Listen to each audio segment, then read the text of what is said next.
The audio commentary. It's a dying art form, but here at One Track Mind, I, your wonky yet affable host Ryan Luis Rodriguez, analyze film through the prism of these embryonic forms of podcasting, one audio commentary at a time. Masterpieces, crapster pieces, live action, animation, cult classics, films literally no one has ever heard of. No track is too small and no track is too big. Join me and my guests from the entertainment world as we keep these features alive every other Tuesday. Hey, who else is going to discuss Bill and Ted's Bogus Journey one week and Citizen Kane the next? Us, that's who. Sure, you have to put up with my voice, but there's a certain give and take in this industry. That's One Track Mind, part of the Someone's Favorite Productions family and available wherever you get your podcasts.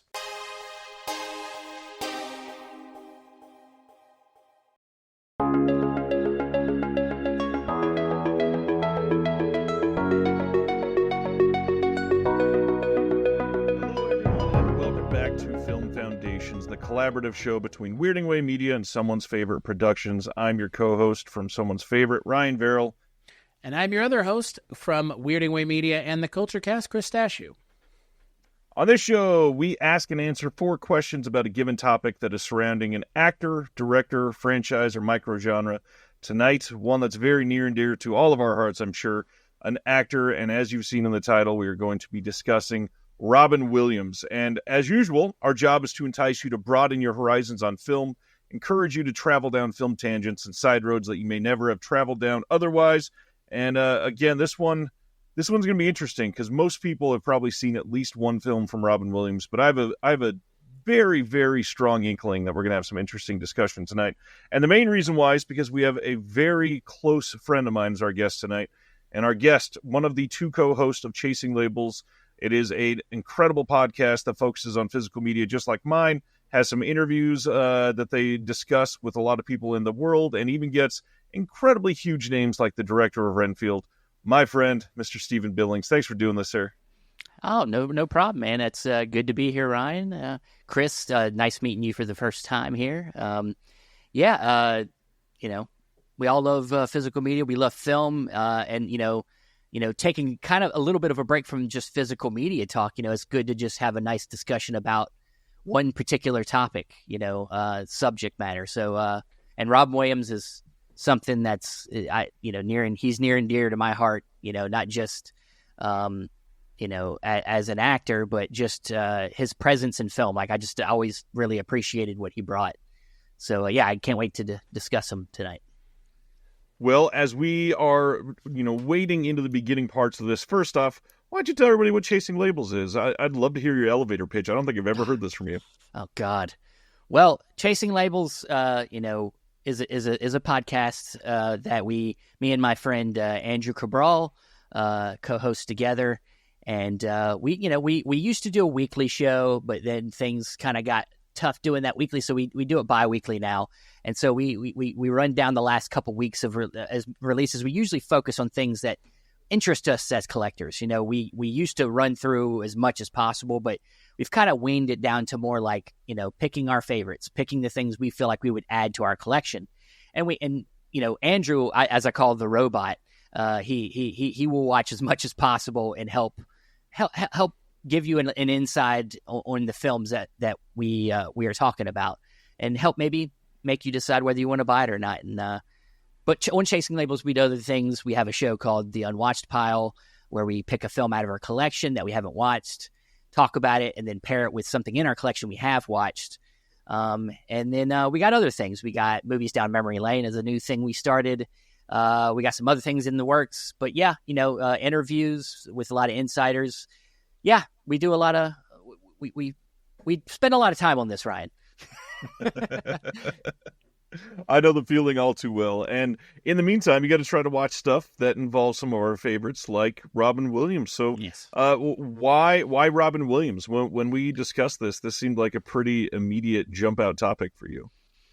Yeah. So, you told me when you told me about this show, and it's called Film Foundation. So I started to think about what was somebody, because the different type of categories you asked me about, you said like a genre, a franchise, something like that. And I said, well, as my foundations obviously started when I was young.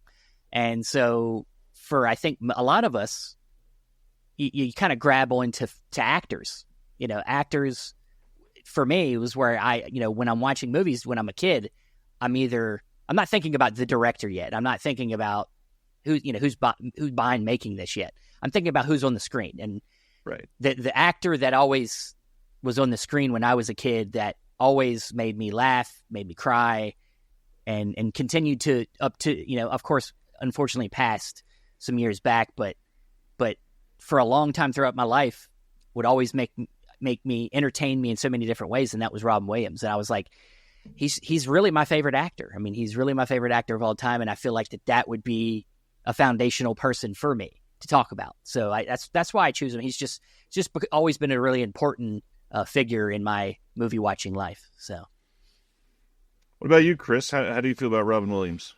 I'm right there with you, Stephen. I think that obviously, just gonna assume we're close in age, and that would mean that 65. I'm 65. Yeah, 71 here. You were so like I knew it. Close in age. Like you've kind of already alluded to, the idea of watching something when you're a kid and it makes an impact on you. I mean, look, there's one thing that Robin Williams did. I think one specific thing that he did when we were of a right age that is still, best I can tell, like a high watermark for Disney as a company, along with Robin Williams as an actor in terms of creating a character in Aladdin that, like, I don't know, makes an indelible mark to the point where when people are like, and they're doing Aladdin live action, and who is playing the genie? Oh, right. It would have been better if we had just not done this, right? Okay, good. Everybody agreed, but we did it anyways. Like, that is part and parcel because of who Robin Williams is as an actor, creating that character that, I mean, again, yes, Aladdin is a movie about Aladdin, but it's really a movie about the fucking genie. And that, for me, I think is what Robin Williams is. Like, anything he is in, he stands out in a way that is hard to ignore him as an actor.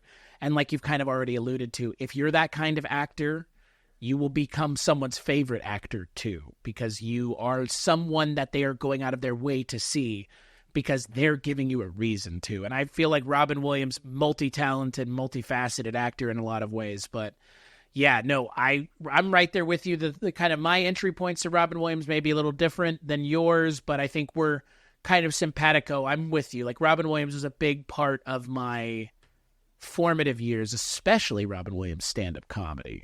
Yeah, this stand-up comedy is, most people don't think of him as a stand-up comedian, but like that's a big part of this for me is his stand-up comedy stuff. So I'll say, what about you, Ryan? Well, the stand-up comedy thing is his most consistent thing. He started doing that, and it's the only thing that he literally did his entire career. Right. Obviously, Mork and Mindy was a big breakout for him, but he didn't do a ton of stuff for a handful of years after that. And then the early 80s, he got a couple like fairly big roles, but he didn't hit hard as not even like a movie star, but as like a movie personality until the late 80s. And throughout that entire time, he is touring.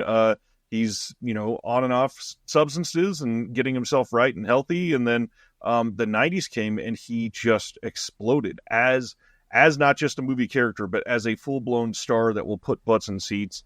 And, showing different flexes of his ability to encapsulate roles that people had sort of seen early on, but really forgotten. Like, it was a long time since Moscow on the Hudson before he started doing, some of the more serious things in the mid to late 90s. And then, the 2000s, dark times for him and his multiple wives, dark times for him and going to rehab, and dark times for some of those film choices. And unfortunately, it's because, he's like the main person that we've heard throughout years is that when you have a comedian, a lot of times there's a lot of sadness behind those eyes. And I have loved Robin Williams probably since I was like 4 or 5 years old without knowing it. I think Aladdin was the first thing I ever saw, but if it wasn't, it had to have been Hook. Like, I know personally that Hook is really not a great movie. Steven Spielberg just kind of threw everything possible. The plot makes zero sense when you take even like a half a step back and look at the movie. However, he is everything about that movie. He is like that naive, very innocent, very irritable person in the beginning of that movie turning into somebody getting more and more childish, which is the epitome of the Peter Pan story. And the way that the way that he makes you smile as that movie goes on and on. Yeah, the movie sucks, but I still fucking love it. That movie's incredible. And I watched that so much growing up, and to see from there to go to things like discovering Moscow on the Hudson 20 years after it was made and being like, whoa, this is the Robin Williams that we had in 1982. And I fell in love with the Robin Williams of the early 90s that is so different. And, you know, a lot of other people, they only remember your Mrs. Doubtfires and your Flubbers. And it's like, Jesus, this guy is so much more than that. And he always was. But yeah, he's just a gift to cinema. I feel like this is one that I think that the three of us could probably just gush about for the next hour and a half and call it good. But obviously, we try to get a little more detail on that. History on Robin Williams. Anything that you want to share for you, Stephen, that was formative, or any compelling stories from his history you want to share with everybody? Make sure they know. I mean, very much like you. I would say probably Aladdin was the the first thing that did influence me. Introduced me. And it's funny because they make the genie look very much like Robin Williams, but you don't know the real face yet. And as a kid, there's definitely video footage of me with the shell case VHS running around the living room. Watching this on repeat, and yeah. And so his voice and his charisma and all that stuff was definitely in my ears and in my eyes very early on. And from there, all the 90s stuff really, just everything he did, Jumanji, Jack, all that stuff, what he does, like you kind of described with Hook, that innocence, that ability to have a sincereness and almost childlike way about him worked for him time and time again. And then, of course, he went to dark places as well. And that's the stuff that came later for me, the stuff that I would discover later and go back and be like, damn, like this dude did everything. Like this guy, and honestly, some of our best actors have a comedic background. Like and he's just one of the best. He kind of set the standard for a lot of comedic actors, I think, that are doing it now, that are trying to delve into that, go from comedy to more dramatic roles. I think he really set a new standard during that time. So, but yeah, once again, it's just, I know there's questions to go along with it. I don't want to stomp over the same ground. So, but yeah. Well, then let's jump into the ground then and make sure that we are solving everything in the proper order. Why don't we start? Question number one, of course, what do you think, Stephen, is the foundational title for somebody that miraculously in their life has somehow never seen a Robin Williams film? What is the best one for somebody new to him to watch first? Well, this is tough. This was really tough for me because, when I'm thinking about what was the first thing that I'm either going with my heart or going with what I really think would be it was tough. Okay, so my first inclination was Mrs. Doubtfire, because I feel like Mrs. Doubtfire shows Robin Williams at the height of his powers and doing, it's a family film, but it's also something that deals with a really, of course, serious subject matter of a family being torn apart, things like that. And he's able to play multiple characters in this one movie, even do some voice acting in the beginning of this movie. But then when I really started to think about it, I said, well, I think it's important to see closer to what would be the beginnings of what he became later on is a little bit more important. And I think if I had to choose a first film for somebody to be introduced, it would probably be Good Morning Vietnam. I think Good Morning Vietnam, shows multiple sides of Robin Williams. He's in, the war, and there's serious things going on around him. He has to be sensitive. There's scenes where he has to be sensitive to what's going on, but then he's also looking at himself as this light for people that are going through hell. He is on the radio. He is trying to liven the people's spirits. He's in this war zone, and this is where you get to see that stand up. That he's so, as you said, known for, and he did through his whole career. A lot of that stand up and that improv and that on the fly comedy is all up in this. I mean, it's all up in this, and this really just shows off his talent as a comedian. And I think that's where you have to start with where Robin Williams is show the range. The range is all over this movie, and this is where I would tell people to start. The big thing with this one, too, is it shows that he can carry a film. It was the first one that was like, this movie is all Robin all the time. And funny enough, as I was thinking which one to choose, this and one other were competing for me, and I went with the other one. But this, I mean, it's so foundational for him. Like, the fact that he was nominated for the Best Actor Oscar for this is still mind-blowing. It was so early in his career, and not somebody that you would typically trust with a giant role like this. Yeah. I could see any other lifetime where when this came out, this could have easily gone to Tom Hanks. Yeah. With the run that he was going on comedy-wise, this would have been an easy casting. But, man, I'm so glad that he made this movie. This movie is damn near perfect. It holds up really well.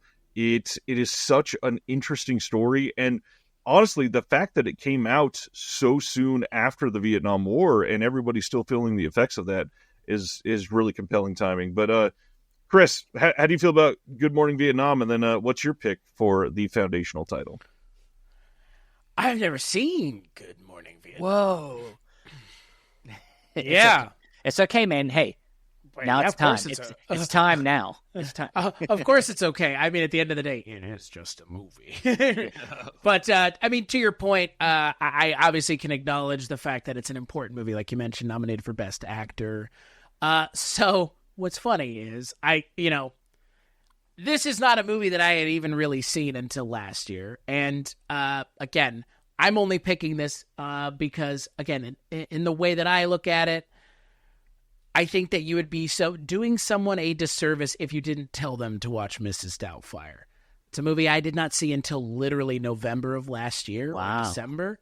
Again, I love Robin Williams, but the things that I love him for is not Mrs. Doubtfire. That's my second answer, is the thing that's like my Robin Williams thing. It's probably not going to be either of y'all's answers. But that's the thing. With someone like Robin Williams, it was actually harder for me to pick the next question than it was this one. Because like you've already alluded to, Stephen, like the idea of what is needed from Robin Williams is exactly what he gives in that movie, which is a performance that, again, having never seen it, I didn't realize how sad the movie was going to be. And it's like also how, and again, like there's something about him, Robin Williams, like he plays a sad sack so perfectly that it's hard not to cry. Like, I cried more watching Mrs. Doubtfire than I have in most movies because for me, music is what resonates with me emotionally more than film does. Even though I love film, I don't get teary-eyed at movies. And you put on a certain song and like that, I'll start crying.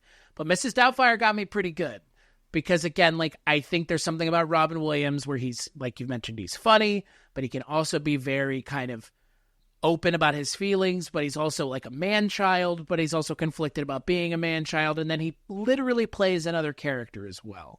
So for me, it's Mrs. Doubtfire. Is it kind of a cop-out? Maybe. Is it maybe the obvious choice? Maybe. But I think it's the right choice. And also, I'd like to point out, I am probably, if not secretly, I'll say it openly because I'm not ashamed of it, huge fan of Chris Columbus as a filmmaker. Oh, yeah. Yeah, he's a good filmmaker. Yeah, we did, when we did our Harry Potter episode of Film Foundations, I think I waxed poetically a little bit about Chris Columbus and his ability to actually get good performances out of child actors, which is, don't work with animals and don't work with kids. And Chris Columbus has proved at least half of that wrong, I feel like. And Mrs. Doubtfire, I think, is a good example of that as well, because it's also the kid actors in that movie are great. I mean, you have one of the Lawrence brothers, you have... her name escapes me, but the little girl that plays Matilda. Yeah. Matilda. That's Madeline. Yeah, she plays Matilda. Mara Wilson, and then and also has Pierce Brosnan in kind of a fun role, and Sally Field. But you're there for Robin Williams, and so he runs away with that movie from scene one. I enjoyed that movie a lot, and like I said, for me it was not a movie I was expecting to cry during, but I definitely cried during it. That, and for about a year after that movie, all you could hear from people resonating across the country is "Hello, hello." Yeah, that's like the Borat of its time. Yeah, I mean, Mrs. Doubtfire is. I mean, it was tough. That was like my B pick of one. Right. Like it was tough because I agree with you. It's just it's got everything. I mean, and it's like really in the middle of his career when he's at like his top A level of stardom, and it's so quotable. It's so just little things, just little scenes, like the scene where he's in the studio by himself and he's thinking about how to make that dinosaur show better. And he's like, comes up there and he's just improvising. I'm a raptor doing what I can't. He's like doing all his things. And I'm just like, this is just these little things. They're things that I remember about the movie more than any of the big moments people remember. Like that's the stuff that I would mimic as a kid, by myself in a mirror because I'm weird, doing stuff like that, that and other actors that I was enjoying at the time, it's such an amazing movie. Little quips here and there that I remember, I love it. I love Mrs. Doubtfire.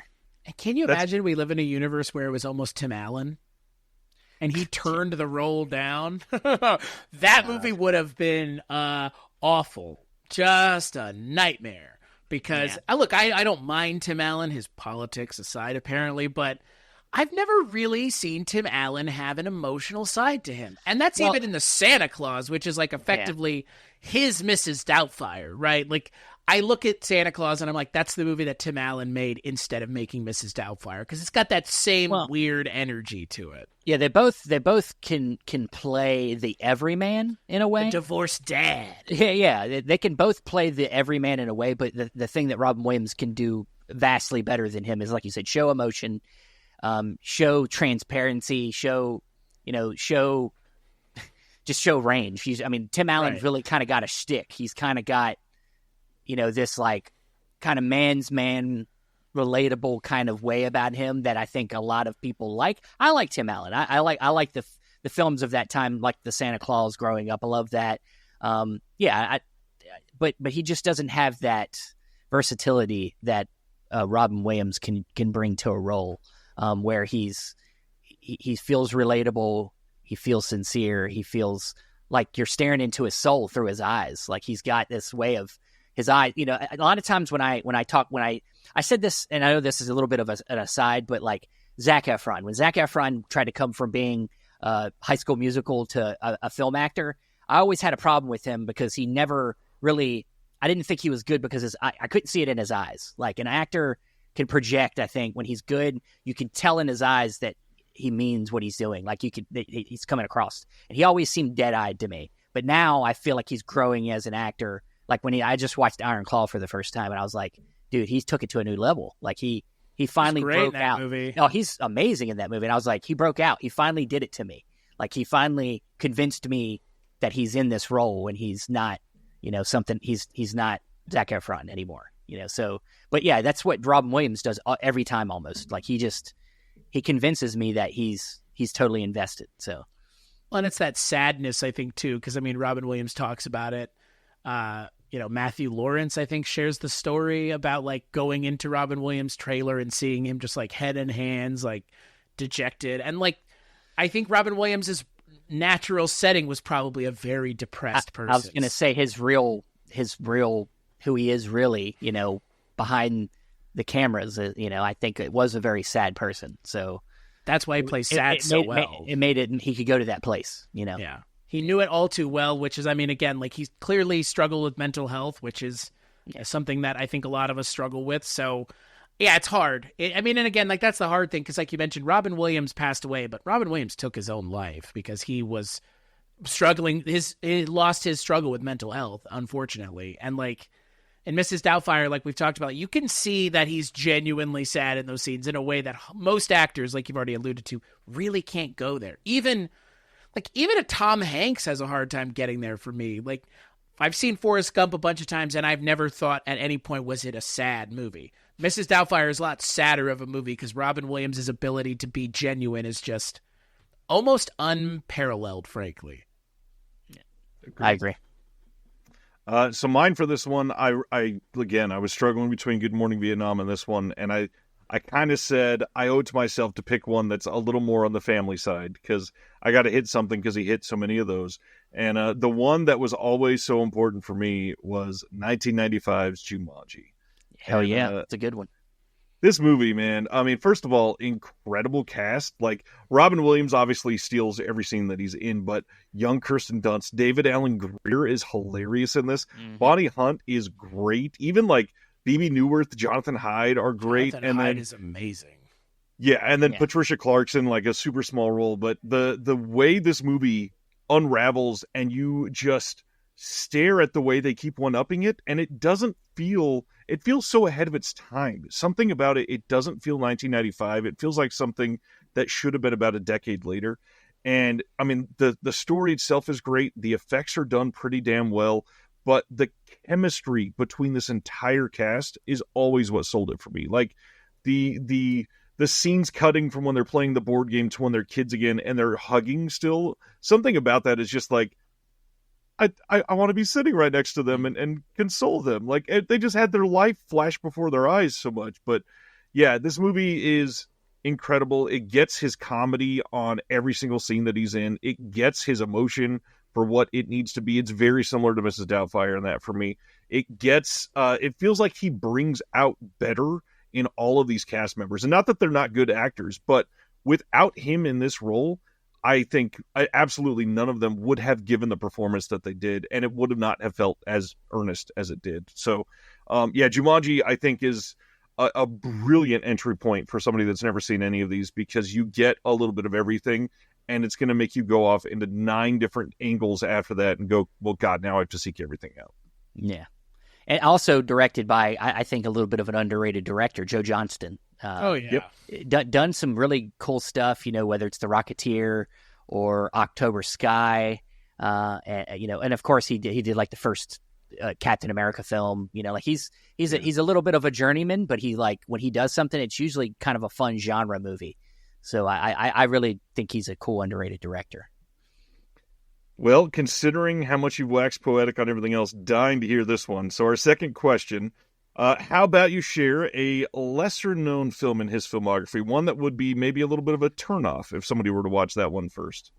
Well, this was tough too because I mean, like as I've gotten older, I have tried to fill in them gaps. The stuff I didn't watch early on, the stuff that maybe is a little lesser known. Especially a lot of his most recent before he passed. A lot of that later Robin Williams is kind of place that I don't think a lot of people have watched a lot of that stuff. But I went back into the 90s because this was a movie I actually did watch kind of early in my life. I watched it, but at the time didn't really kind of connect at all. Like I just knew that it was kind of an interesting film and was kind of a sad movie and just I didn't know what to make of it then. But then as I've watched it over the years again and again, it just becomes more tough to watch because it is so sad, but it's also beautiful. I mean, it's just I think a kind of an underrated movie in his filmography, and that's What Dreams May Come. I was gonna say there's a component of this that we're missing out on where we could be like, we could guess what you're gonna say because I was between 3 things there, and that was one of them. Okay, for sure. That's a great pick, by the way. Thank you. This was, it was one that I watched a lot very early on. And I think, in rewatching it recently, I'm astounded at how visually amazing this movie is. Like for the 90s, it did win Best Visual Effects at the Oscars the year it came out. So, and it still holds up amazingly. A lot of visuals of everything looking like a painting. He's like in this painting and which is his afterlife. And essentially the movie's about, these soulmates, that meet each other and fall in love and have a beautiful family, and then tragedy hits them, and eventually, Robin Williams dies, goes into the afterlife, and from there he's, discovering, he's getting to see what's still going on out in his life, connected to his wife, and I don't want to tell the whole story of the movie, but it's a very sad movie, very melancholic movie, but it's also got this hopefulness to it that once again Robin Williams brings. He brings this sense of hope to this role that I think it is the beating heart. Like if he wasn't in the movie, this movie could have been a lot sadder than it already was. Like I think if he didn't have that bright-eyedness, like if they'd had Keanu Reeves play in this movie instead of him, this movie would have fucking been so depressing. Because at the time, Keanu Reeves could have easily, big star at the time, fell into this role, and it would have been just so sad. But he finds a way to make this sad story into kind of a hopefulness by the end of it. And I just always kind of go back to this movie every once in a while, just if I'm feeling a dark movie, like that he did, that I'm like, damn, this is a movie. But what does everybody else think? That's another movie that makes me cry every time I watch it, which is why I've only seen it once. Literally, my wife was like, I like this movie. I like going back to movies that make you cry. It's not, there's no apprehension there. It's just, I have never gone back to it because, like, it's an amazing movie, though. Like, the visuals alone are fantastic. What about you, Verrill? What do you think? I love this movie, but again, it's been a very long time since I've seen it. Like, maybe the early 2000s. This is one of those ones that's, for some reason, the magnet doesn't draw me back immediately. So honestly, this is a perfect pick for number 2 here. I think it's obviously a really well-made movie, and one that he is this movie, and that's true about so many of these. And it's fantastical in so many interesting ways, and just a rough one to approach. Yeah, this is honestly a perfect pick for number 2. Yeah, and the thing is as sad as it is a love story. Like that's the thing that's interesting about it is it's a romantic movie for Robin Williams. He's playing a romantic lead in a way. Essentially at the heart of this movie, it's about how soulmates live through life and death. It's like Interstellar. Love goes through time and space, and done a lot better, sending that message a lot better than that movie. I like Interstellar fine. Yeah. But it's it's such a just beautiful, sensitive, artistically well-made movie. Love it. Well, Chris, do you want to share your pick for number 2 here? I do. So what's funny is when you started talking about the 90s, I was like, oh shit, is he going to say my pick? And look, like you've kind of already alluded to, Robin Williams, it might astound people to learn that Robin Williams actually has a lot of roles on his CV. Like you mentioned, some of the stuff he does with Bobcat Goldthwait, stuff like that comes out in the, 10s and the mid 2000s, like great stuff, but not stuff that's going to move the needle. And I'll go as far as to say that this movie, I don't think moved the needle for anybody. You've already alluded and spoken about the other time that Robin Williams and this director worked together, but my pick is a film that nobody talks about for understandable reasons.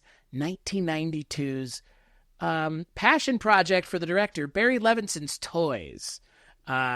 Absolutely adore that movie. I get it. It is not a good movie in a lot of ways. But at the same time, it's kind of perfect because Robin Williams... it was one of those, again, early times where they were trying to do the comedy and the serious at the same time. And I think it kind of is a little lopsided. I don't think it needs to be as serious as it is. And a lot of stuff just happens in the movie without any explanation. But it is a movie that's kind of beyond explanation, frankly. If I were to say it's a movie about... I would say it's a movie that's more or less a character study of the Willy Wonka of a toy company, effectively. And if that's not something you're into, I totally get it. Like you've already mentioned with your pick, this movie has a great supporting cast: Michael Gambon, Joan Cusack, Robin Wright, LL Cool J. I'm pretty sure this is Jamie Foxx's first movie as well. I normally don't like Robin Wright in a lot of things. She's amazing in this movie. And Joan Cusack is also amazing. And Michael Gambon plays Robin Williams' uncle, who has a adopted son played by LL Cool J, which is a bizarre sentence that has to be uttered. But again, this is an interesting movie, but it is definitely similar to your pick, a thing that is so its own thing. I could not in good conscience advise someone go and watch it as their first Robin Williams thing, because they would probably be like, why did you make me watch that movie again? Like, I don't know. It's a movie that I've done a podcast episode on the Culture Cast, and even then I kind of struggled to talk about it because it's such a strange movie in a way that passion projects tend to be. Like the upcoming, what is it called? Cosmopolis, the Coppola movie. It's like, it's a massive passion project. I'm like, it's going to be so fucking weird. Nobody's going to like it. And that's kind of how I felt about Toys. Like, I saw it like in the mid-90s and it made an impression on me, but nobody's talking about it. It doesn't even have it then became a cult classic thing on Wikipedia, which a lot of movies do have that. But that's my answer for Toys. Now, I'm very curious. Either one of y'all have opinions about Toys? I don't really have an opinion. To be honest, I think I've seen it once, and Right. and I don't even really remember it that well to speak on it. So I'll let you know when I've seen it again, because I honestly, you talking about it makes me like, maybe I should just watch it again. It's been a while. So. It's not a movie to see when you're a kid, because when you see it when you're a kid, like, it's fucking PG-13. Like, it's called Toys, but it is an adult movie. So, yeah, I don't know how or why I saw it, but it made an impression on me, and I can understand, like, if you saw it and it didn't, would not be something you'd come back to. Yeah.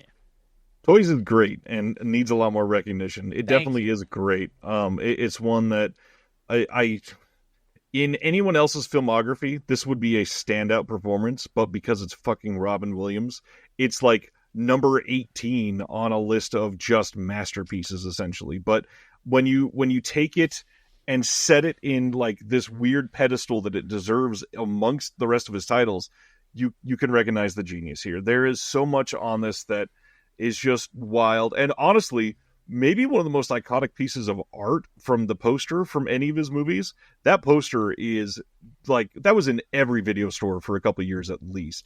Loved this movie. Been a long time. Solid pick. What's yours, Ryan? You both are living in the 90s, so I'm going to go with the depressing pick, and I think that everybody hearing that probably already knows what it's going to be if you've seen it. I'm going to have to go with the 2009 film called World's Greatest Dad, just like Chris just alluded to, directed by Bobcat Goldthwait. This is a movie about Junie Cortez from the Spy Kids killing himself and becoming a bit of a cult phenomenon at his high school, and the way that Robin Williams deals with it, being his dad. And obviously with the fact that he took himself out a few years after this movie sort of became like we don't want to talk about this movie, but it is a very like perfect black satirical movie that is done just magnificently. Also, I know it's Robin Williams and he's known for being crude and stand-up and all that. He didn't do that all that often in his films, especially in the later part of his career. And it's a very taboo-filled movie. And with everything that Bobcat Goldthwait is willing to discuss under the sun, which is literally anything, Robin Williams has this wide-open palette to just like paint as creatively as he wants to with this really heartfelt and depressing and like life-affirming script. And it's incredible. He because of the broken mess that he found himself being, especially around this time, because he was like going through yo-yo periods with his wife, and going back to rehab like 2 years before this, and being clean at the time but still struggling with mental health. All of that hurt shines in this movie in a role that you would think like maybe you should have passed that up, because this hits really close to home. But watching it, this movie is so easy to just find your semblance of humanity within it and somehow wear it like a warm blanket, because it works because of what you've seen Robin Williams in before that. And that's why I chose it for this, because everything that he did before that makes this movie actually work. if he didn't have the endearing 25-year career that he did right before this, it would just be some weird old dude playing the dad of a masturbating teenager. But instead, it's this heartfelt, depressive state of somebody that you felt like you've known for the last 30 years. And I love this movie. Yeah, I think there's actors that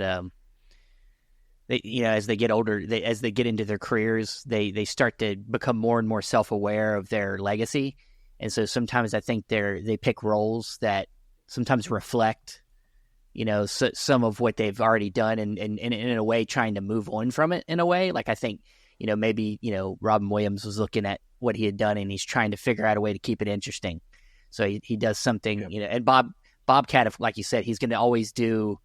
He's gonna go for very hard subject matters, and I'm sure for Robin Williams that's enticing, especially at this point in his career. So, as comedians, they want to talk about the things that people are uncomfortable to want to talk about. So, definitely, I think a perfect movie for like you said, for later in his career and kind of looking back and reflecting. And it wouldn't have, like you said, wouldn't have worked with anybody else. So.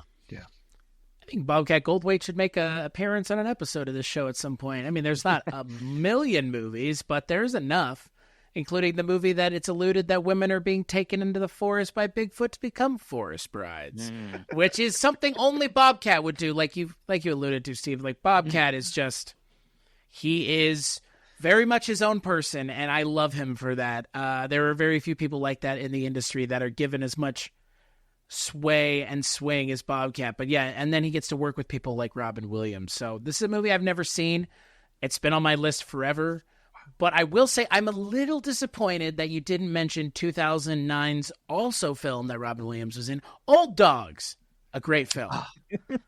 Well, the other one that was kind of my other kind of under radar kind of like I was 1 Hour Photo was kind of the other one. Oh, okay.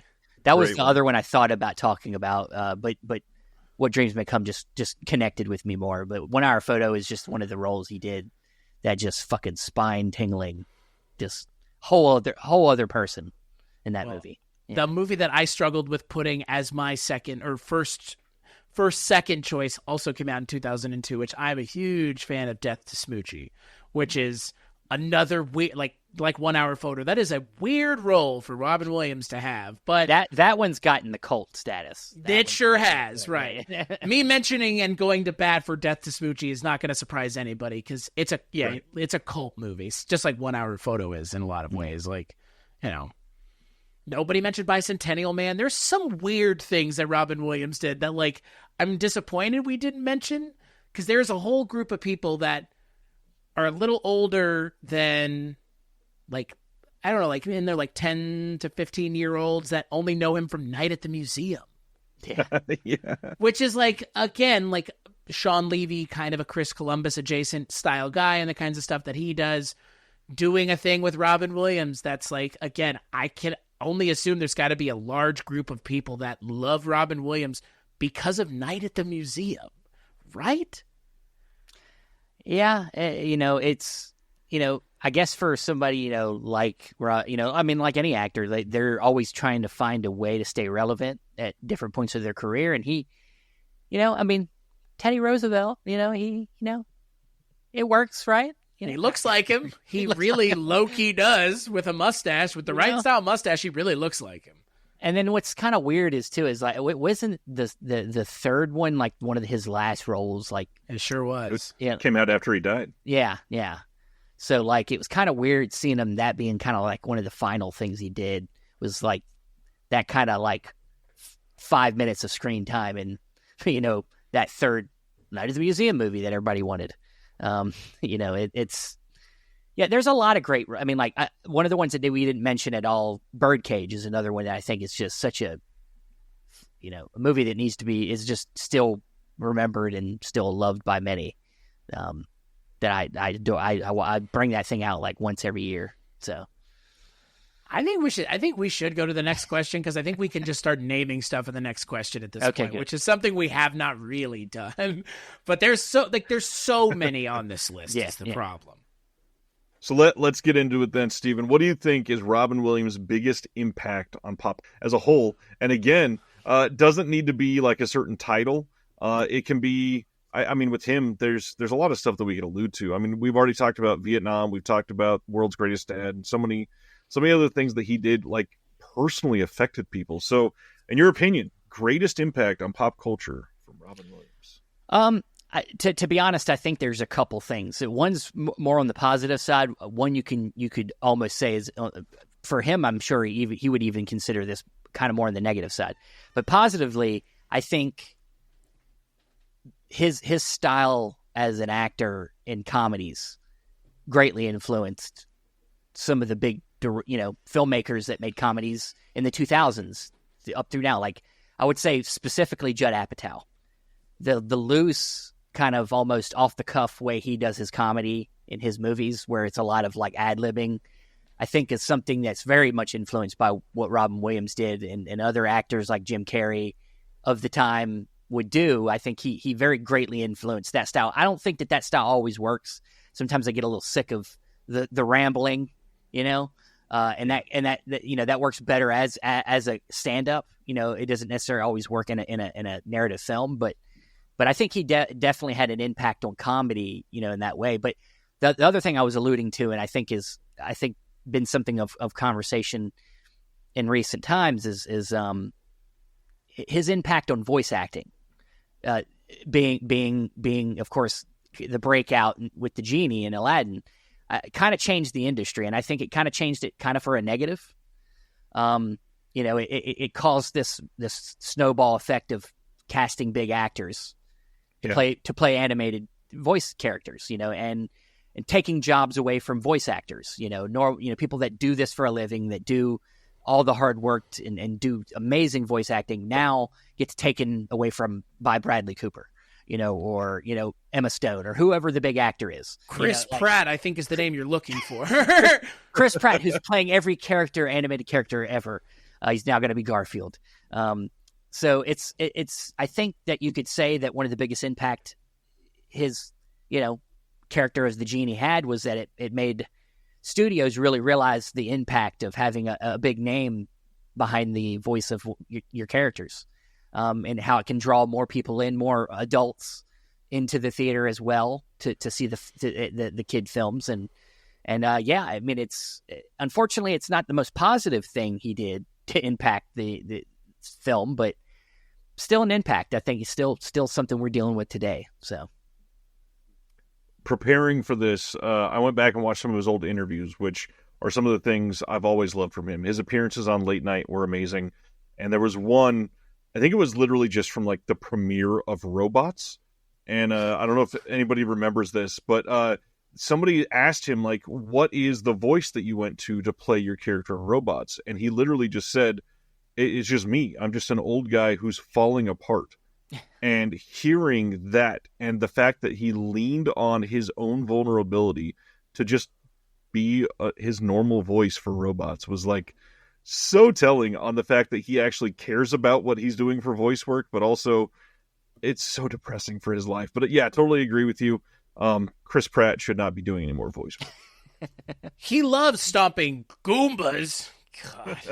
Well, I mean, look, I was one of those people. It's like, it's weird now that they've made a animated Mario movie and they have an actor who's been playing Mario for 30 fucking years. Like, get out of here, Charles Martinet. We don't need you. We got Chris Pratt. Yeah. Cool. Yeah, I think that's interesting. That's not the direction that I would have gone, but I think that's an interesting thing to bring up because, we already brought up Tim Allen. I mean, what is Tim Allen known for a lot of people, if not one thing? Buzz Lightyear. Around the same time, too. Yeah, within a couple of years. So it's an interesting take. I did not go there myself either, but I think that is...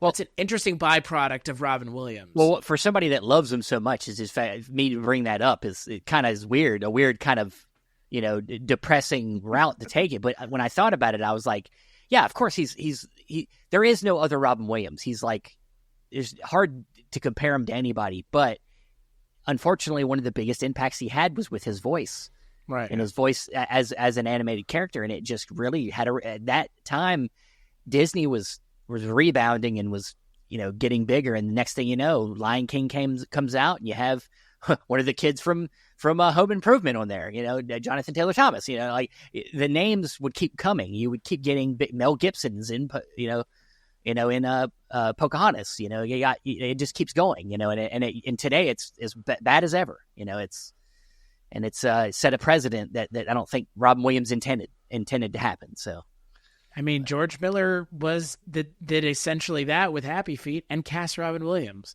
But everybody in that movie is known. I mean, the movie has Hugh Jackman and Nicole Kidman in it, and Robin Williams. So, yeah, that's a weird thing, but it is totally a thing that he really had a hand in that unintentionally. I've got to feel like it's true. One more that I wanted to point out, because it came out the same year. I love that we keep referring to Aladdin, but don't forget that first year he also did Ferngully.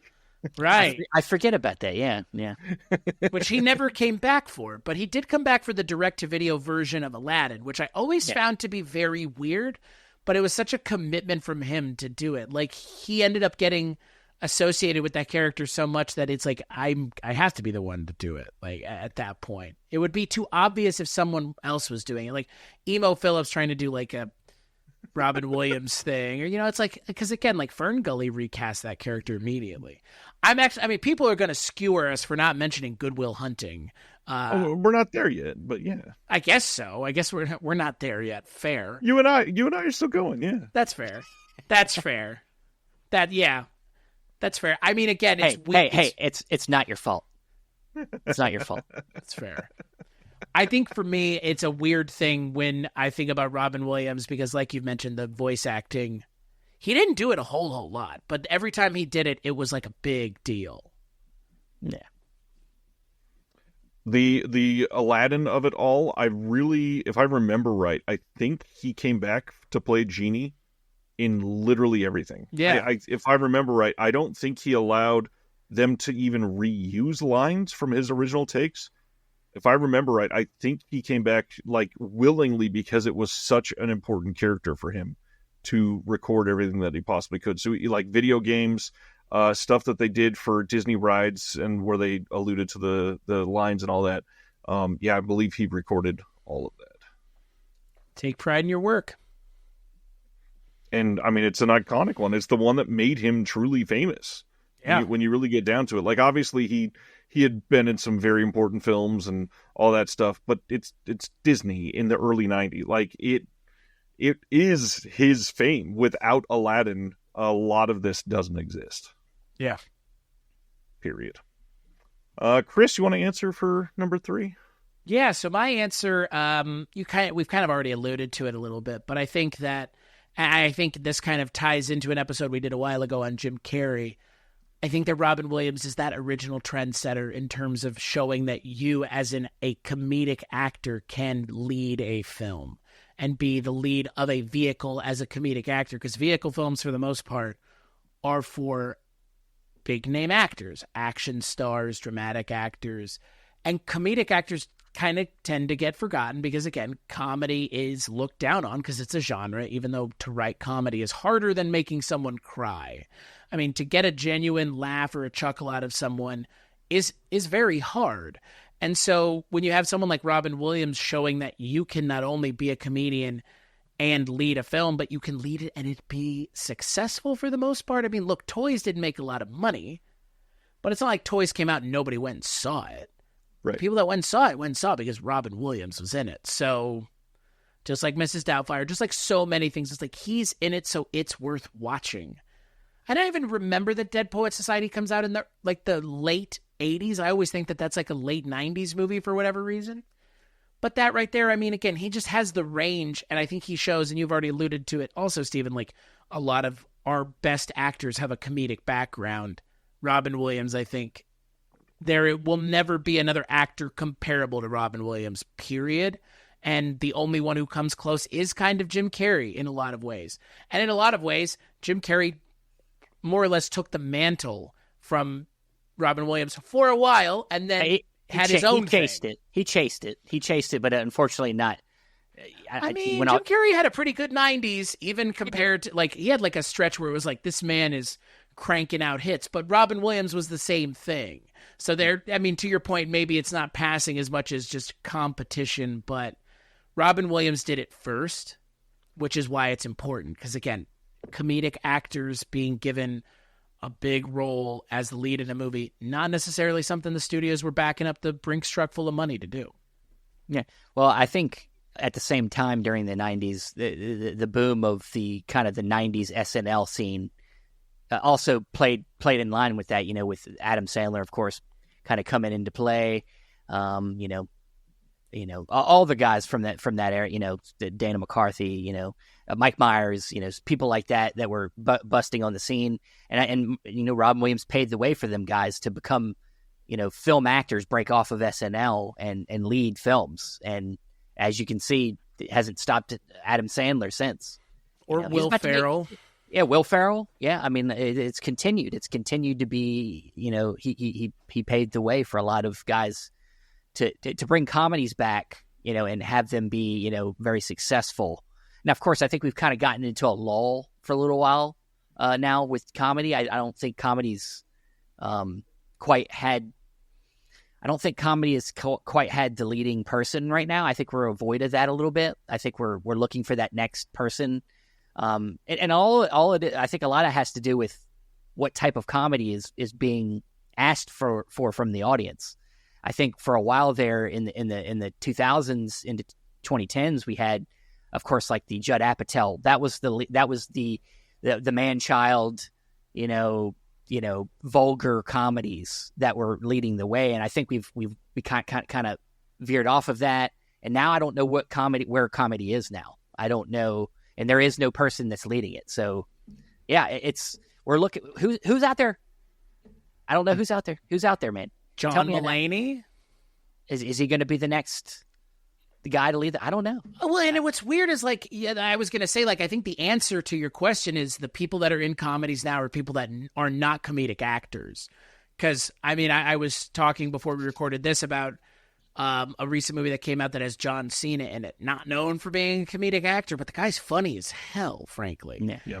And, like, I think now it's a little bit of column A and a little bit of column B. Like, having people that aren't perceived as funny is funny. And I mean, Tropic Thunder has Tom Cruise in, like, his best role, and it's funny. Like, I think it's maybe people getting into comedy now as opposed to people leaving the comedy sphere. Comedy is seen as more of a viable thing in a lot of ways. Because, like you said, it's everything. Yeah, Arnold Schwarzenegger did that in the 90s as well. He broke out of action and joined the comedy realm and was successful a few times with it, and that's, maybe we're in that phase right now where we're waiting on the next person to pop up, and now it's just the guy, the ironic comedic actors are the ones taking over right now, with, like, your John Cena's, The Rock, people that are funny because Daniel Craig, playing a detective, or what was the one, Logan Lucky? Yeah, Logan Lucky. Yeah, just playing weird, awkward characters, and the style that Robin Williams and people like Jim Carrey played are these kind of very character cartoonish types that I think people kind of grew, maybe tired of for a while, and maybe that's looking for a comeback. We're waiting for the right actor to pop back in and take that place, because everything's cyclical. People's taste seems to come back around, and they want something that they think is new, but has already had its place in history. So I don't know, Ryan. I mean, what do you think? Well, I mean, after talking about comedy, I feel like an idiot talking about this, but I think probably the biggest impact, like, personally, that he's had on so many people is the ability to be vulnerable. There are so many people in his shoes that never would have allowed themselves to talk about it publicly, that never would have allowed, even in, I mentioned I watched some of those interviews. There are so many of those, like, red carpet moments where he like actively talks about how he was hooked on cocaine.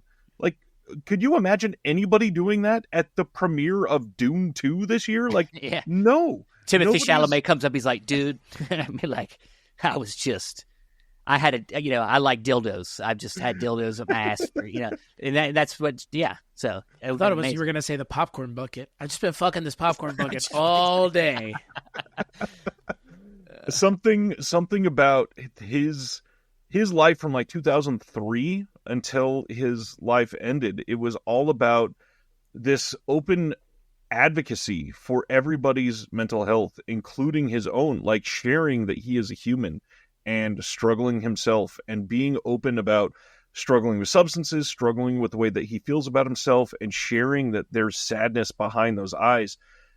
I can't even begin to fathom the number of lives that, again, like I mentioned, grew up with him and felt something about it, because there are so many of us that, I mean, I was born, and Stephen, you were born around the same time, where like his first movies were taking off, but it wasn't, we weren't impacted until like the early 90s. So we missed a couple of those first dramatic entries. And when you come in at the comedies and you're like, oh, I'm a kid, Aladdin's great. And you grow up with this guy just being in every movie that you love. And suddenly we get hit with like all of these, I hate to say it, but like historical events starting with 9/11 and all of these terrible things happening. And this person that we've idolized for the last 15 years is struggling. And now you see him discussing or portraying in some of your favorite movies somebody with a lot of pain that is vulnerable and allowing themselves to be a human. Like, when would Brad Pitt have ever done that? When would even some of these other actors that were potentially on very like similar paths, like we brought up Adam Sandler, when's the last time we heard about Adam Sandler's like human side? There's not much that we hear about him outside of the limelight. And Robin was always like, yeah, let's discuss the true reality of the fact that I'm facing a lot of demons. And then he takes his own life. And that, I hate to say it, but like the fact that it is such a tragic end to such a positive force for so many of us, it makes it inspiring to face the day every day and say, you know what? I'm not taking that way out, because if I'm doing it, I'm fighting for him. And it brings me so much joy that we can all go back and watch all these and still feel all this positivity. And even 2024, what is the biggest legacy we can talk about this year? His daughter is making an incredible comedic movie. And I loved the movie that she directed this year. It's incredible. And I'm stoked that what he left behind is a story that so many people around our age can go, fuck, yeah, this is hard. And sometimes I don't want to do this anymore, but unfortunately, I'm gonna win. I'm gonna face tomorrow and come out of it alive. Yeah, I mean that the transparency of people in that business is tough to come by, and the fact that he was willing to share his troubles with the public, just it made what he did on screen seem even more real. It made, whatever he conveyed felt real, and that's something when you're growing up watching film and you're a kid and it becomes the center of your world. And I know all three of us, we love film, so it's been with us our whole lives essentially. And when you feel like your connection to it is actually genuine, and that there is, you're not just watching something that people are making money off of, but that it is something connective, that you're connecting to it and it's real. It's not artificial in any way. There's something there that really speaks to you, and that it's not a lie. And that's what I agree. That's a really good, more positive thing, impactful thing than what I had to say. But that his sincerity and his transparency was very impactful. Yeah, love that. Any thoughts on that, Chris? I mean, what's funny is you mentioned Robin Williams, and then I think of someone similar who was very open about their battles. That's Anthony Bourdain. I mean, he struggled similarly, did something very similar to Robin Williams in taking his own life. And I always think to myself, like, if that motherfucker who had all of that was struggling, and I'm sitting here struggling, like, holy shit. Like you said, it's kind of, for me, it's motivation to get up every day and not lose that fight to that person that just wants to stay in bed all day and do nothing. And look, Robin Williams had Lewy body syndrome, which is like, it can be misdiagnosed as Parkinson's. And I mean, we've heard the stories about what's going on with Bruce Willis, and that's what Robin Williams had to look forward to, like, which is not, that's not a, I mean, for me, that's not a life worth living. Like, and I understand why he made the decision he did, because if that's your outlook on life, is that you are going to lose your mind because that is what this disease makes you do, I don't think I'd want to stick around either. Like, I could stick around through being, you know, physically disabled in terms of like being in a wheelchair, or if my spine was broken, but man, the idea of like just losing your mind one day, yeah, it's hard to see that with Robin Williams, because like you mentioned, Ryan, he never really talked about that because he didn't know that that was going to be a thing he had to talk about. He talked about the stuff that made that worse, which was the cocaine use, which made him very paranoid and impotent, his words, not mine. But also, I mean, again, like, his struggles with substance abuse made everything that would end up later in his life so much worse because he did those things. But it's nice to see someone being open about it, because, yeah, it's hard to think that there are people out in the world suffering from similar things. But when someone like Robin Williams is suffering from it and is open about it, it's a pretty big deal. Well said. Before we get to the last question, and we're obviously at the point of probably stepping away from Robin for a minute, any last titles nobody has mentioned yet that you really want to give some love to that was also on your favorites lists? Well, you did bring up briefly Dead Poet Society, of course. Oh, Captain, My Captain. So it's you know, something that I say every once in a while. You know, like when you're really just advocating for somebody and you're like, yeah, you know, like that moment, of course, in the film is amazing. Let's see. Oh man, this is tough. I don't want to say them all either. There are a couple I would say to not check out that are bad examples of the good things that he can do. There's a film he did. This one I watched a lot, and it's not, I wouldn't say it's necessarily a great film, but it is one I watched a lot growing up, Father's Day, with him and Billy Crystal. Yeah. One scene in that I always used to, I still kind of bring it up today. It's the scene where they're, the film is about these two men who are trying to, there's this woman they were both with, and they don't know who's the father of the kid. So they're like competing to figure out which, you know, they're trying to figure out whose kid it is. And they start looking at his hair, and Billy Crystal's like, he's got my hair. He's like, no, you got curls. I have whirls. See, that's a whirl. You know, and I still do that today, like that for some reason that stands out in the movie. But like it's a fun, you know, you have these two icons of comedy in the same movie together, Billy Crystal, Robin Williams. It's pretty fun. So that's one that definitely was one I watched a lot. Yeah, go ahead, guys. You Insomnia. His role in Insomnia is another great small role. Love that. 2002 was a big year for him. Yeah. 1 Hour Photo, Death to Smoochie, and Insomnia back to back to back. That's wild. Yeah. Dark year. Dark year. I'll be the first one to mention the name Terry Gilliam. Obviously doing The Fisher King is a big deal. The Adventures of Baron Munchausen. Got to go all the way back to Popeye in 1980. Obviously that's a big one. Robert Altman, but one that a lot of people kind of hate, so I get not loving it. But The World According to Garp after that is pretty damn good. The other ones, again, we didn't give enough love to Hook. I know I mentioned a lot at the beginning, but one of my favorites. And then we did mention Death to Smoochie. The other one that has kind of come back and like cult classic, really people are finally loving it, The Birdcage. The Birdcage is such a damn good movie, and obviously important for lots and lots of reasons. This is one that during that time, actors really didn't act in the kind of role that he's acting, and it wasn't something that you're like, I'm going to jump into this and be in an openly gay movie and be like pro homosexuality. But he was always just a positive, supportive person, and so many of his movies are great. I will say the last one that I think sort of meant a lot to me, other than, of course, I mentioned World's Greatest Dad. I, for some reason at the time that it came out, loved the movie License to Wed, even though it's really bad.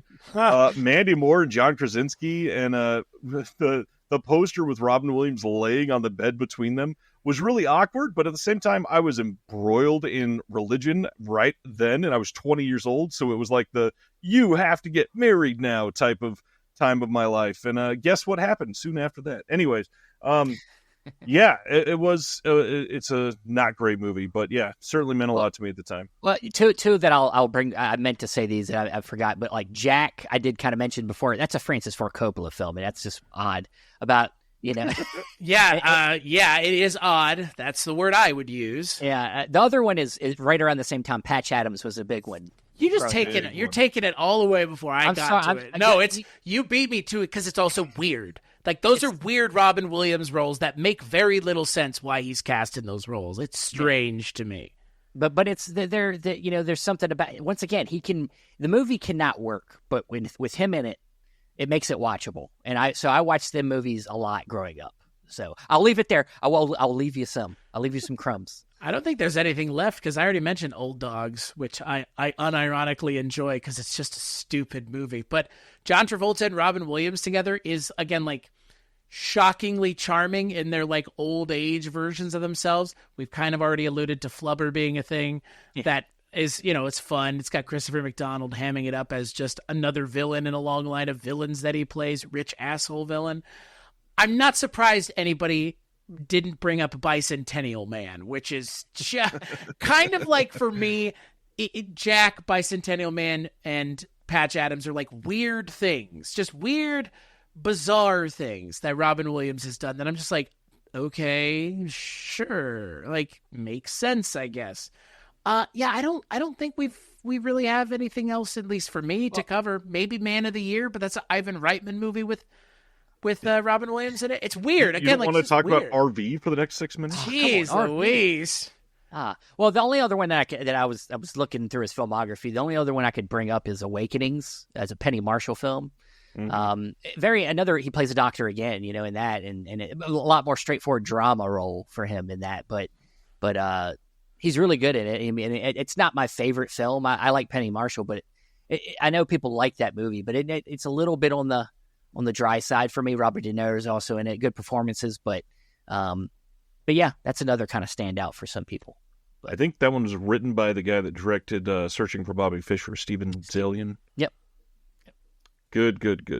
And you mentioned Monty Python a little bit already with Terry Gilliam, but absolutely anything's kind of a fun movie. I mean, I'm a Simon Pegg guy myself, so Robin Williams playing, isn't he the one he plays a dog, right? He plays like a dog in that movie, I think. It's very, very weird, and that's, I think, his last role, or it comes out after he passed away. Similar to Night at the Museum 3, a movie I forgot actually existed. Yep. I've seen the first two, but I've never seen the third one. Well, that leads us to what I think is going to be the most difficult question tonight. Yeah. Question number 4 is going to be, what is a cinematic bridge to Robin Williams? Something that if somebody's already a fan of whatever subject you answer, they might be clued in that they would like Robin Williams. Yeah, this is tough, and I really, like I said earlier, it's Robin Williams there is nobody else like him. There's not been anybody else like him. I mean, he's a one of a kind. We've already kind of said his name, Jim Carrey, around the same time. To me, if you like Robin Williams, Jim Carrey gives you a variation of what he could do. He's somebody that has some range as a dramatic actor. Just doesn't quite have the relatability factor for me. I don't look at Jim Carrey doesn't have that everyman quality that I think Robin Williams could bring. So it's tough, man. I mean, like, he's not quite as talented, especially comedically. Paul Rudd can sometimes, he can do comedy, but he's got that everyman quality. But he just isn't he ain't that funny. He doesn't have that much range, but it's tough, man. Please open my mind, because I had a really hard time with this. Like, I could not really find anything that could be like, hey, he's just like Rob White. No, please enlighten me. Well, I'll throw my answer out there first, because I struggled with this for the longest time, because I wanted to just say, if you like stand-up comedians that are open about having depression, which is most of them, you'd like Robin Williams. However, the question is, what is a cinematic bridge? So it completely ruined that. And so My answer is, in the last, 8 to 10 years, And it's obviously this isn't a novel concept, but it's getting leaned on a lot in the last decade. There is this glut of films that have come out with stand-up comedians or people that have only ever done comedy suddenly turning heel and doing some random super dark role. And if you are always somebody that seeks those out because you're like, what, Patton Oswalt is playing a killer? Let's watch that. Or you watched some random, like when Jim Gaffigan played a serial killer recently a couple of years ago. Like, if those are the type of things that you're like, these are interesting because I know that they struggle with mental health, and somebody that comes in as a normally funny person turning a complete 180 and doing it, it really gives you that feeling of his career. And that's the only thing I could really think to tie to this. Yeah. There you go. There's a thematic through line there that works. I mean, I was trying to think of direct, like just people that were unrelated to maybe an aspect of other than I was trying to look for somebody that had the same, maybe similar comedic chops or similar profile. And it's tough. He's so singular. Yeah. Chris, please. What do you got? I got Will Ferrell. Uh-huh. And Adam Sandler. And like Adam Sandler more now than he used to be is probably a better comparison. Yeah.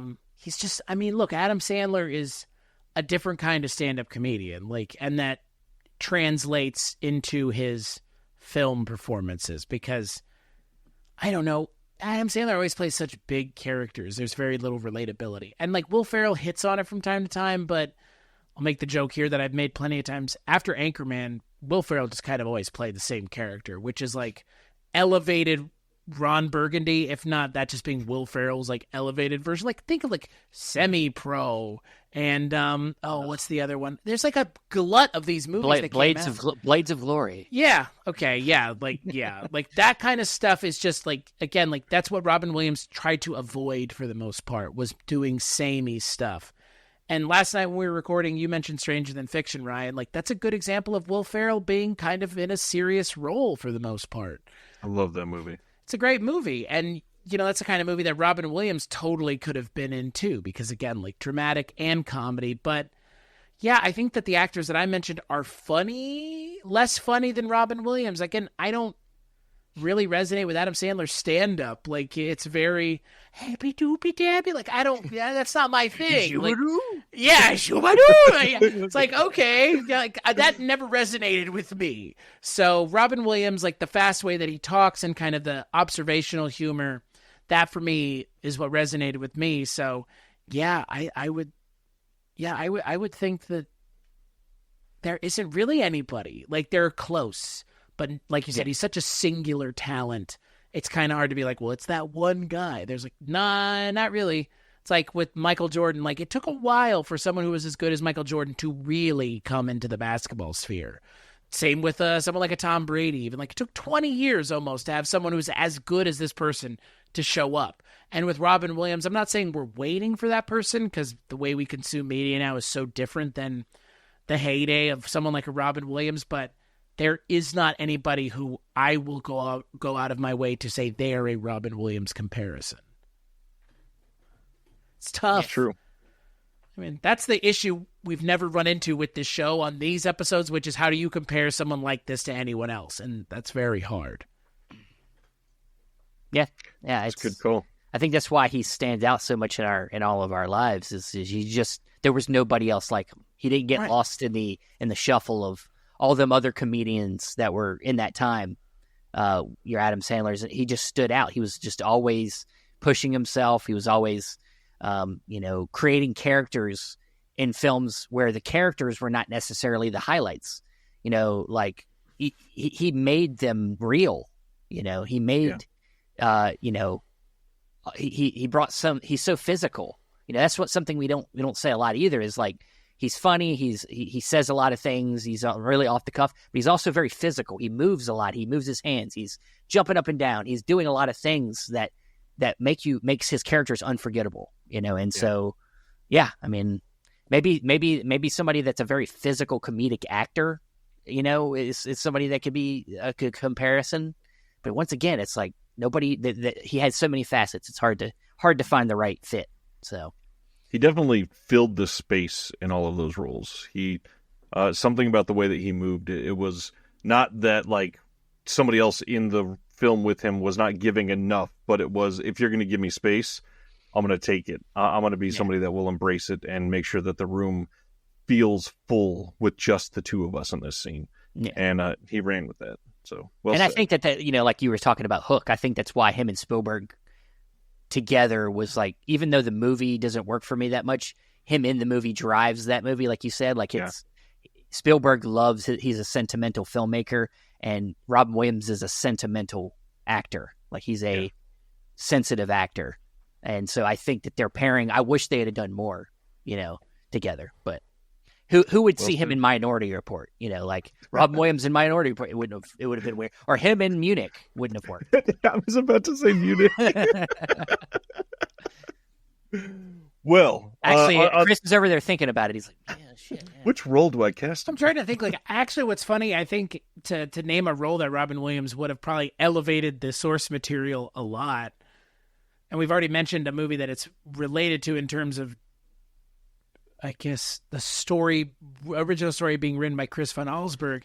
Imagine if in Polar Express it was Robin Williams. That movie would work a lot better than Tom Hanks. And I think that maybe Tom Hanks is the best comparison to Robin Williams. Because I think a lot of people forget how funny Tom Hanks is. He's one of my favorite comedies of all time is Dragnet, which he's in, and he's very funny. And I think maybe Robin Williams and Tom Hanks are the best comparatives, because Tom Hanks leans further in one direction than Robin Williams did, but I think they're both on the same dial, just leaning in slightly different directions. Because you know Robin Williams would have been a really great dramatic actor. If he really wanted to be, he could have just been like, I'm done with comedy. I want to do the dramatic thing.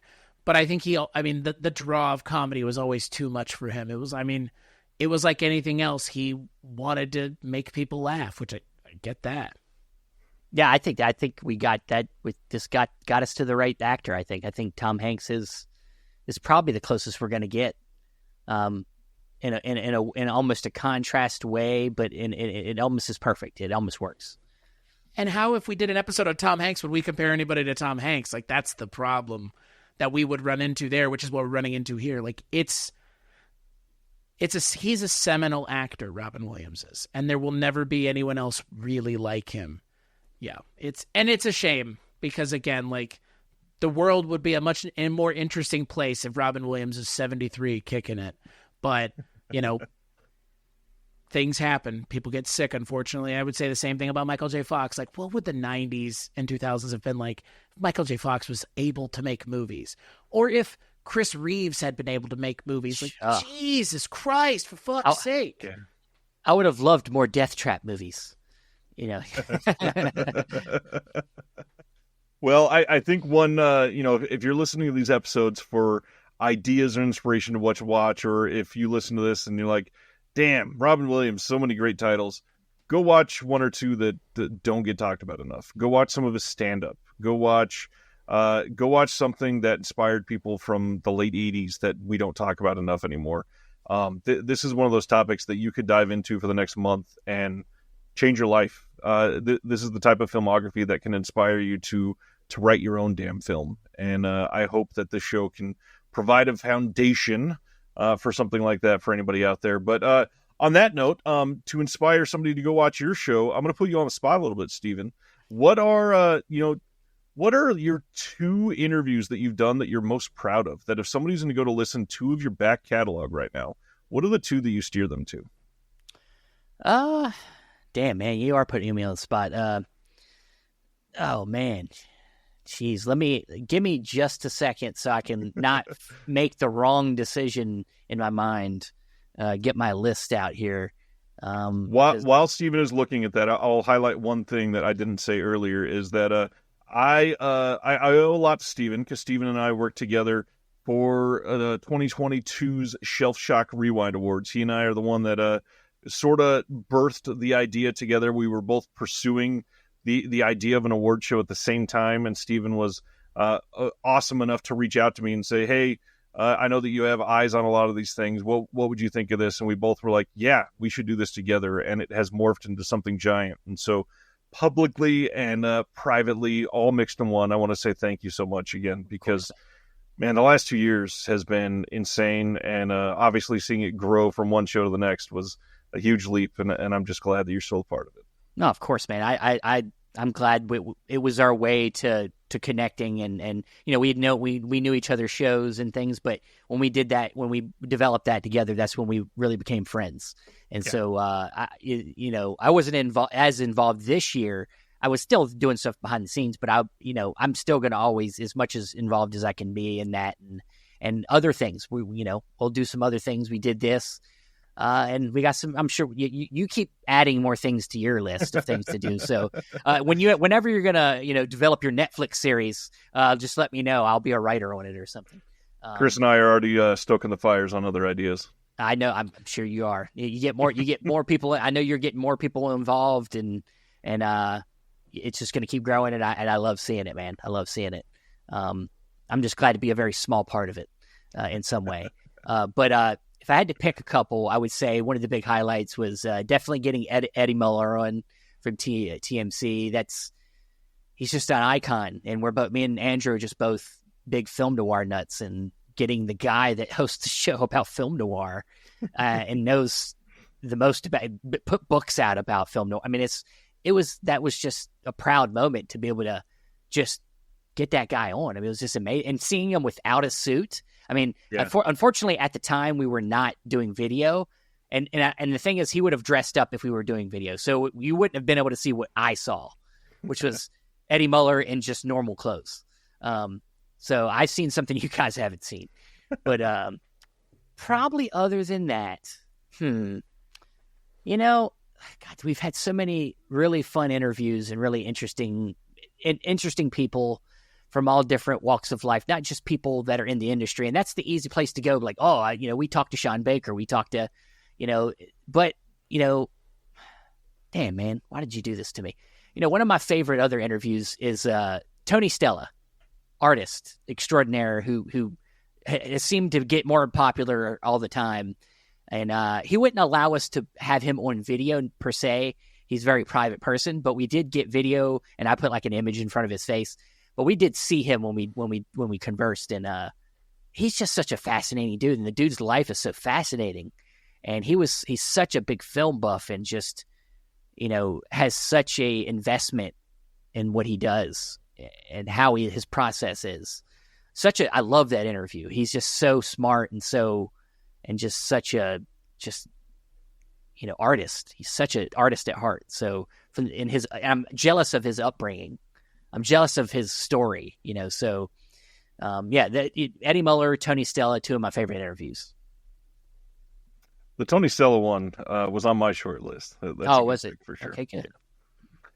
Well, again, thank you for doing this. I hope that you enjoyed it, and clearly we're going to have more of these in the future, because I know that you got some other ideas that are cooking for some other topics. But to everybody out there listening, we hope you check out the next episode and that you continue to push your boundaries of interest in film. And in the meantime, give us a rating on iTunes, wherever you're listening to this. Go check out weirdingwaymedia.com for all of the incredible podcasts that Chris is related to. Go check out the disconnected.com for everybody on the Someone's Favorite Productions podcast network. But most of all, subscribe to Chasing Labels and have fun watching movies this week.